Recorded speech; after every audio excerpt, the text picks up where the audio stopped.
about them Lions? I mean, we're gonna start there, trying to create a little bit of a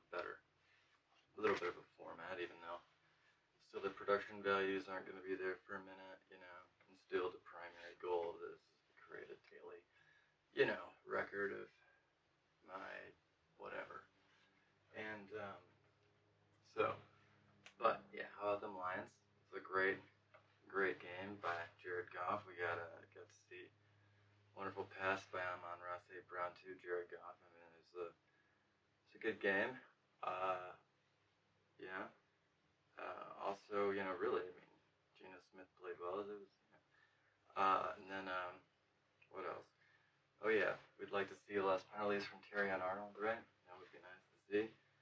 The other thing, the Tigers in the playoffs, actually one of the most endearing teams. It's definitely the most endearing team I've really had any experience following. I haven't followed a lot of baseball teams. I really started getting into following sports as all the sports betting became a thing, and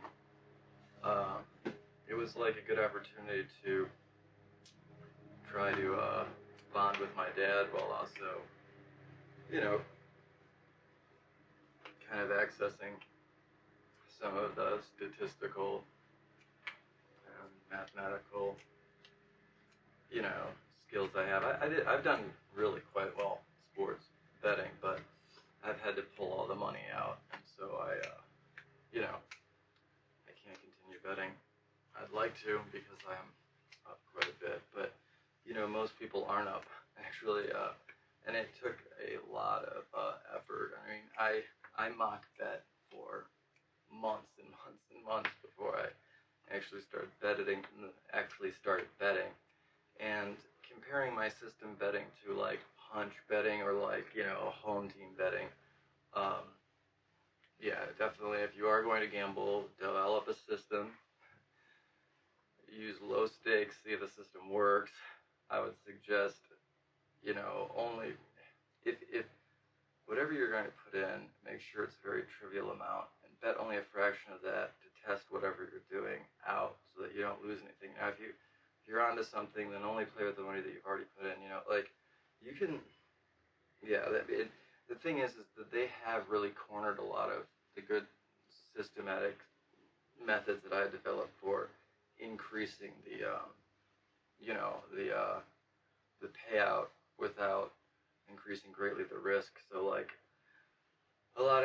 there are a lot of different things that I was doing, but one of them would be like, especially in hockey, they had like, if I picked a team to win, and then they had an over/under on saves for the goalie, and a lot of times you could create alternates for those, and so like essentially, if this team's going to win, you're going to need to have so many saves by this goalie. Essentially, the only way that this doesn't happen is if the goalie is injured, and so it's a good way to like enhance the value of a bet, stuff like like that. But they've cornered a lot of those things. It's really hard to get the over/under on saves now. You never really see it. Stuff like that. That's the only one I can think of right now. The other thing, is Pete Rose. This is going to be a sports theme. Pete Rose dies today, and a quote that he had. And he says there are a lot of things that I regret in my life, or whatever, but none of them are betting on baseball. Because I was reading, he only bet on his teams to win. That's not unethical. You know what I mean? Like, it's completely different if he was betting against the teams that he was managing or playing for. And from what I understand, he was only gambling while he was managing, and again, he only bet for the Reds to win. So that's bullshit. That's all bullshit. Pete Rose has been overpunished for something that's. If he was throwing games, that's different. He's betting for the Reds. I mean, like, I just don't see what the point was, of punishing him that severely. And when you think about, there are much worse things that these Hall of Famers have done, and they're in the Hall of Fame, far worse things. So I don't understand that at all, and I don't know. I feel like the concept was to wait until he was dead because he agreed to a lifetime ban. But we need to stop forcing people to die before they get any acknowledgement. That's just absurd.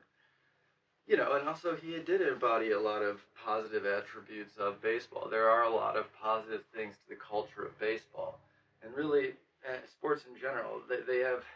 A they have a dual impact on the society, but disproportionately, the sports have been utilized just to distract the society from, you know, important things that they should be more attentive of.